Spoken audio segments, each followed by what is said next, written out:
response to Haiti's urgent call for support in restoring safety and security for the Haitian people. I urged then the UN General Assembly to establish a framework to enable this vital mission to be undertaken. On 2nd of October last year, that framework was realized when the Security Council authorized the deployment of the multinational security support mission to Haiti.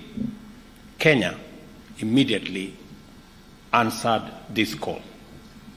On 24th June this year, I had the honor of flagging of the first contingent of Kenyan officers, followed by a second deployment shortly thereafter, bringing the current total deployment to nearly 400 security officers. Already, this mission is showing positive results, restoring hope, and providing a glimpse of stability that lies ahead. Our meeting today marks a significant step as we reaffirm our commitment to peace, progress, and partnership. I am pleased to announce that an additional 600 Kenyan police officers are completing their pre-deployment training and will be ready for duty next month. Our officers are working closely with the Haitian National Police to restore order, protect critical infrastructure, and create safe spaces where Haitians can thrive. In collaboration, they have already recaptured key sites: the General Hospital, the National Palace, and other critical infrastructure. This process stands stark in contrast to the uncertainty that once prevailed around any meaningful deployment in Haiti. I commend the demonstrated professionalism of the MSS and urge them to remain steadfast in discharging their responsibilities. The conduct of MSS is a testament to the integrity of Kenya's security deployment within the country and around the world, which I am certain is one of the reasons Kenya was yesterday elected to serve at the UN Human Rights Council for the period 2025 to 2027. When I visited the Multinational Security Support Mission in Port-au-Prince on September 21st this year, the commander and his Haitian counterpart spoke of the positive momentum that has weakened the stronghold of gangs over the country and generated optimism for better days ahead in Haiti. Today, with Prime Minister, we discussed ways to sustain and build on this momentum, and this is the battle that we can win if our friends stand resolute in solidarity with Haiti. The conversation I've had this morning with Prime Minister Cornell paints a brighter future, because between me and him and our security people, we believe the situation in Haiti is winnable. And we are asking the international community to match their commitment, their pledges, with the necessary action for us to be able to complete the task ahead of us.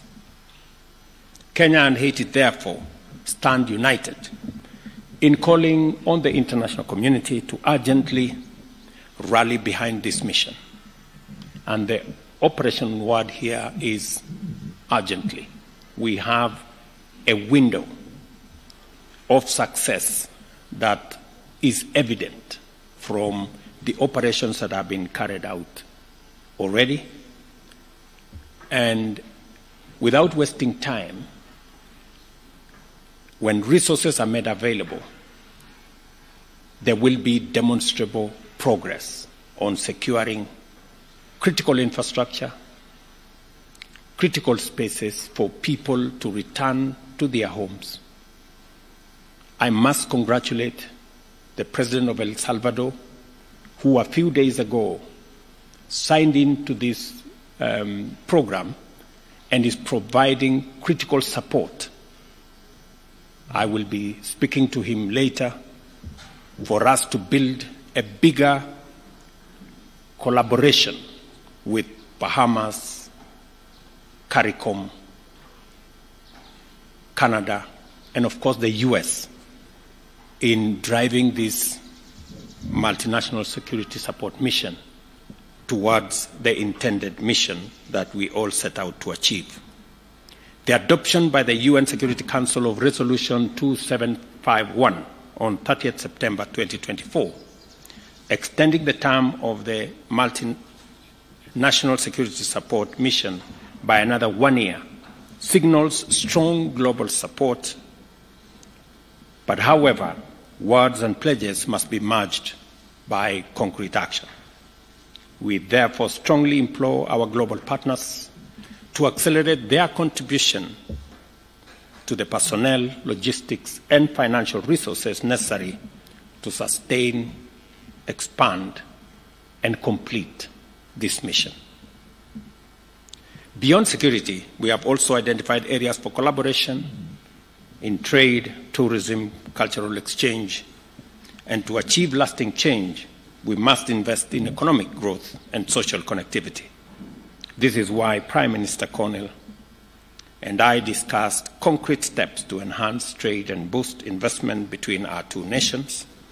We envision a future where Kenya and Haiti, as well as the larger Caribbean region, are linked not only by shared values of democracy and rule of law, but also by dynamic economic exchanges to create jobs, spur innovation, and uplift communities. As we work together, we reaffirm our commitment to multilateralism as a powerful force for good. However, we recognize that global governance structures must evolve to reflect today's realities.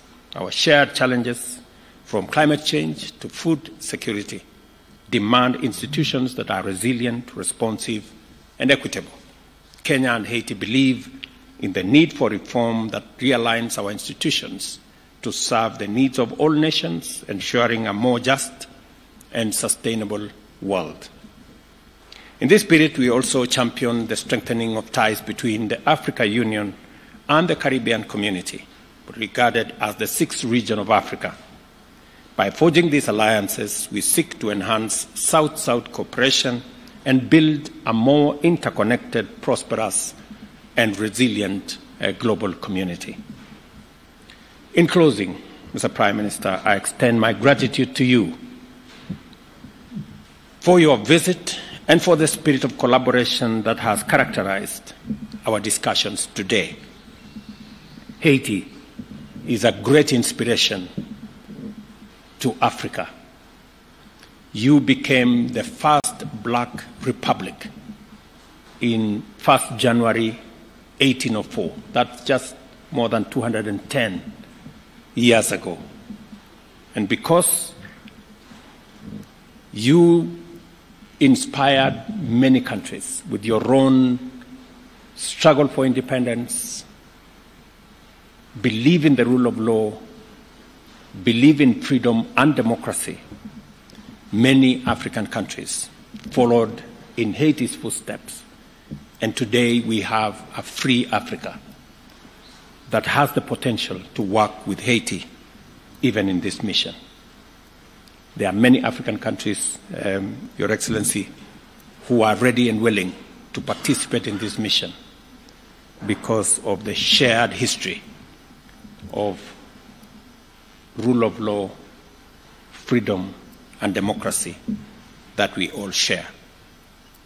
We look forward to continuing this dialogue, strengthening our ties, and building a future of peace, progress, and prosperity for our nation. As you journey back home, my brother, kindly convey our best wishes to the President, Mr. Voltaire, and esteemed members of the Transitional Presidential Council, and to our brothers and sisters in Haiti. Thank you very much. Please welcome. Thank you so much. Thank you. Thank you, Mr. President. Let me first start by thanking you for hosting us. It feels so nice to be back in Nairobi, a city that I consider almost a second home, having been here so many times before. But let me also thank you for your vision, for your leadership, and for your commitment. You know, it's important to remind that Haiti is a country of 12 million people hostage to a handful of gang members, with half a population food insecure, with 600,000 displaced, with 70% of the health infrastructure that had collapsed. And this crisis came at a time when the world has its share of crisis. And you helped us tell the world that Haitian children are not less deserving than the others, and that Haitian men and women who are suffering deserve solidarity, and you led that fight with us. And today I think we're in a better place. You helped where others saw crisis, you saw opportunity and potential, and you voiced it in a very firm way, allowing for others to come together around Haiti. And me and the Haitian people are extremely grateful to you for your leadership in this critical time. I also want to, of course, extend and convey the gratitude of the Haitian people to the Kenyan people for their commitment, engagement, and sacrifice. Today, you share with us not because you have extreme abundance, but because Kenyan people have made the determination that Haiti deserves their help and support, and they've stepped up in a very significant way. Let me also reiterate what you've said. The first deployments of Kenyan contingents in Haiti have been extremely helpful, useful, professional, committed. They've engaged almost immediately, side by side with the police force. They've provided us with the wealth of experience that they have, and they continue to engage with us in a significant manner. Early on in this process, you will recall that their doubters had thought that language would be a barrier. Let me confirm that it has not. I followed directly operations in some of the most difficult circumstances, and they found ways to make sure that they protect each other and they get the mission accomplished. You said, and we agree, that this is something that we can do. If we work together, we're confident that we can see significant progress in the security situation in Haiti, and as you have pointed out, begin the rebuilding process. And we're committed to doing so. Now, obviously, our partners will have to step up and meet the commitments they've made, and the time is now. There is a sense of urgency. The progress that we're seeing is contingent on us continuing to provide the Haitian people with the relief that is desperately needed, and of course, that will only happen if the many commitments that were made by the international community actually materialized. So I'm also here to make a plea to our friends from other countries to come back to the commitments they've made and to ensure that as urgently as possible, they're able to make sure that the mission is fully funded. They're able to make sure that the police force and the contingent from Kenya have the resources they need to be able to be fully operational, and that already we're looking at the consolidation and the early recovery and the investments that are necessary to rebuild the schools, the health institutions that will sustain whatever progress we made. I can quote here the commander of the Kenyan troops in Haiti, with which I have regular meetings, when he tells me, Prime Minister, this is winnable. This is winnable. And that, of course, has inspired us all.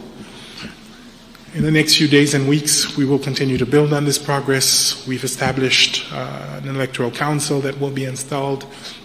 We've been able to reopen our schools. We're seeing progress in the security front as well. Obviously, the gangs are reorganizing to make it more difficult, but we're ready and we'll be steadfast. We're using our assets more effectively. We're looking at new relationships with others who may be willing to engage. We're going to see how we provide a more integrated approach solution, which would include disarmament, which would include better communication, which will include all the integrated and well thought through interventions that are usually required to address these kinds of security situations, but obviously an effective repressive force will continue to be an essential component of that. And let me tell you that just last week we had this incredible violent event led by a gang in the northern part of Port-au-Prince, and quickly the police and the contingent were able to deploy by road within really virtually hours to make sure that the city in question was quickly protected and that we would have the appropriate level of response to make sure that we address the situation. So this is to say that the Haitian people now have hope in what can be achieved. It is, of course, a cautious optimism. They will expect us to do more, and they deserve more. They've suffered now for months. Hundreds of thousands still cannot go home. The infrastructure needs to be rebuilt very quickly, but they trust that the government and its partners are doing the right things, and of course, with the presence of the force, they can start to see a light at the end of the tunnel, and that I think we need to build on as quickly as possible. So again, thank you, Excellency, and please do convey through you our gratitude to the Kenyan people for that act of solidarity, and I can tell you that it will not be lost.